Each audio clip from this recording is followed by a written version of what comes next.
orbit of planet Earth around the Sun causes many things to happen on our planet as a side effect. The Earth's orbit is slightly elliptic and not completely round, meaning that the Earth is closer to the Sun during part of the year. Most people believe that when the Earth is closest to the Sun, it is hotter, causing summer, and colder when it is further away, in winter. This is true for the southern hemisphere, but incorrect for the northern hemisphere. When planet Earth is closest to the Sun, the northern hemisphere is actually in winter. When Earth is most far away from the Sun, the northern hemisphere is in summer. It's true that the Earth's distance from the Sun could make a difference to the weather that we have, but the distance between us and the Sun is not enough to have an impact on our climate. What causes the Earth's season is actually the tilt in Earth's rotational axis. The Earth is tilted between 22 and 24 degrees, and is currently tilted at around 23.5 degrees. At any given time of the year, one hemisphere is pointed a little towards the Sun, which makes the other hemisphere point away. The tilt is caused by the gravitational pull of other planets in our solar system. While the Earth orbits the Sun, the tilted rotational axis causes different parts of the Earth to receive different amounts of the Sun's direct rays. This results in the seasons that we have. While one hemisphere is pointed more towards the Sun, that hemisphere will experience warmer temperatures and longer days, while the other will have colder temperatures and longer nights in contrast. While it is summer south of the equator, the northern hemisphere is in winter. This is the Sun shining directly onto the southern hemisphere, while the northern hemisphere does not receive much direct sunlight. Half a year later, the opposite will occur. The Sun will be shining directly onto the northern hemisphere and indirectly onto the southern hemisphere. What we call spring and autumn are when the Sun shines equally on both southern and northern hemispheres. The rotational axis of the Earth is also directly related to our concepts of day and night. Actually, due to our axial tilt, we have different amounts of daylight. When the Earth points most towards the Sun, we have what we call a summer solstice, the longest day of the year, and when the axis is pointed most away from the Sun, the winter solstice occurs, causing the shortest length of daylight. This is also in sync with the seasons. Summer will have longer days, higher temperatures, winter with cooler temperatures and shorter days. But when the Earth is tilted 90 degrees away from the Sun, every place in the world has about 12 hours of daylight and night. These are called the fall and spring equinoxes. Despite this, the length of day and night are not exactly equal on the dates of the equinox. The days that have about 12 hours of daylight and night each are actually occurring a couple of days before and after the equinox. This is due to the spherical shape of the Earth, as the dates will be different for different latitudes. The change from day to night on Earth is caused by the rotation of Earth's axis, while the tilt of the Earth is what causes the seasons. The length of day and night is actually directly affected by the tilt of our Earth. While the Earth orbits the Sun, the Moon orbits the Earth. The orbit of the Moon is very close to completely circular, tilted at about 5 degrees to Earth's plane of orbit. There are two different types of lunar months, a sidereal lunar month and a synodic lunar month. It takes the Moon around 27.3 days to return to the same place in space. This is called a sidereal period. The other lunar month, called the synodic period, is the time the Moon takes to return to the same place in relation to the positions of the Sun and Earth. The synodic lunar month is directly related to the phases of the Moon. It is the amount of time between successive recurrences of one phase of the Moon, the amount of time between, for example, one full moon and the next full moon. The two lunar months aren't equal due to the fact that the Earth itself orbits around the Sun as well. For example, if we started measuring both lunar months, starting from a full moon, one sidereal month later, the Moon will be back to its original position in the sky, while as seen from Earth, the Moon will not yet be completely round. This is because the Earth has orbited around the Sun during the lunar month, and the Moon has to move a little more around its orbit around the Earth to be seen as a full moon again. This process of catching up to the Earth takes a little over 2 days. Because the synodic month is based on the relative positions of the Sun, Earth, and Moon, and measured by how the Moon is seen from Earth, this is the month that the phases of the Moon depends on.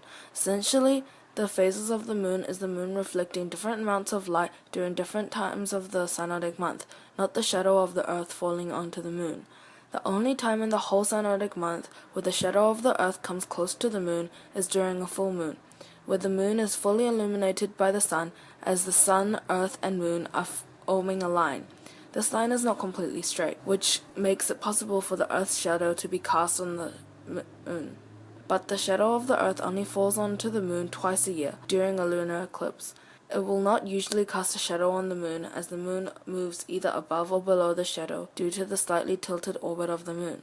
Starting from a new moon, the moon is in between the sun and the earth, so the side of the moon that we are able to see receives no direct sunlight, and is only lit by the sunlight that is reflected up from the earth. About a week later, the moon moves around 90 degrees around the earth along its orbit, and as seen from earth, only half of the moon is seen. This is the moon's first quarter, as the moon is a quarter of its way around its orbit. Between the new moon and the first quarter is a waxing crescent. A waxing crescent is a sliver of the moon on the right side, seen from Earth, that becomes the first full half of the moon. 2 weeks after the occurrence of a new moon, the sun, earth, and moon are aligned in that order. The moon is now fully illuminated by the sun, thus the naming of a full moon. Between the first quarter and the full moon is a phase that we call a waxing gibbous. There is only a sliver of the moon that we cannot see from Earth, on the left side of the moon, as the first quarter becomes a fully illuminated circle.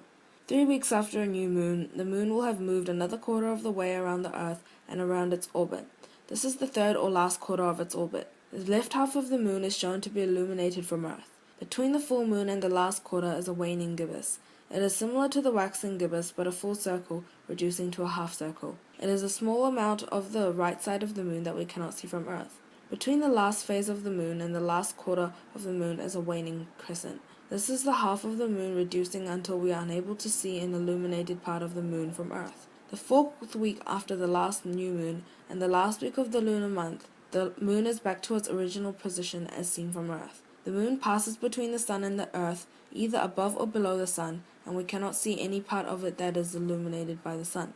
Occasionally, the moon will pass right in front of the sun and a solar eclipse occurs. We can only see one phase of the moon, as the moon's orbital period is the same as its rotational period. As the moon moves around the Earth, the side we are able to see becomes more illuminated by direct sunlight. The gravitational forces between Earth and moon also contribute to us being able to see one side of the moon only. These gravitational forces also cause tides. Both the moon and the sun are causes of tides on Earth. The moon's gravitational force causes a pull on the Earth. Due to the Earth not being completely solid, there is a slight pull towards the moon and again on the opposite side. This forms two small bulges on the side closest to the moon and the side directly opposite. Because the Earth rotates once every day, much faster than the moon rotates, this causes the bulges to move around the Earth about once a day, allowing 2 high tides to occur per day. The gravitational pull that causes the bulges are much more effective on water, especially ocean water, thus causing us the tides that we have. There are 2 tides that we discuss in this topic, spring tides and neap tides. Spring tides will occur at a full moon and a new moon, when the sun lines up with the Earth and the moon. The gravitational forces of the sun and the moon occur in the same direction, so the 2 forces add together, creating a stronger tidal force than usual. The extremely high tides that are caused by the stronger tidal forces are named spring tides, as the tides spring higher than normal. A neap tide is what happens when the sun, moon, and Earth forms a right angle. This would be during the first and last quarter phases of the moon. Because the 2 gravitational forces partly cancel each other out, high tides will be lower than usual and low tides will be higher than usual. The forces partly cancel each other out because although the sun's mass is a lot larger than the moon, the larger distance will lessen the force pulling against, therefore causing a similar force to the gravitational pull as the moon. The moon's orbit causes the phases of the moon, causing a synodic month, but it also causes the tides that we have on Earth. The moon's gravitational pull on the Earth causes the tides that we have, as the gravitational force pulls the Earth slightly towards the direction the moon is in, and the direction exactly opposite. Much of what happens on Earth that we see as something that happens naturally is actually caused by what happens outside of the Earth and inside the solar system, or even outside of the solar system.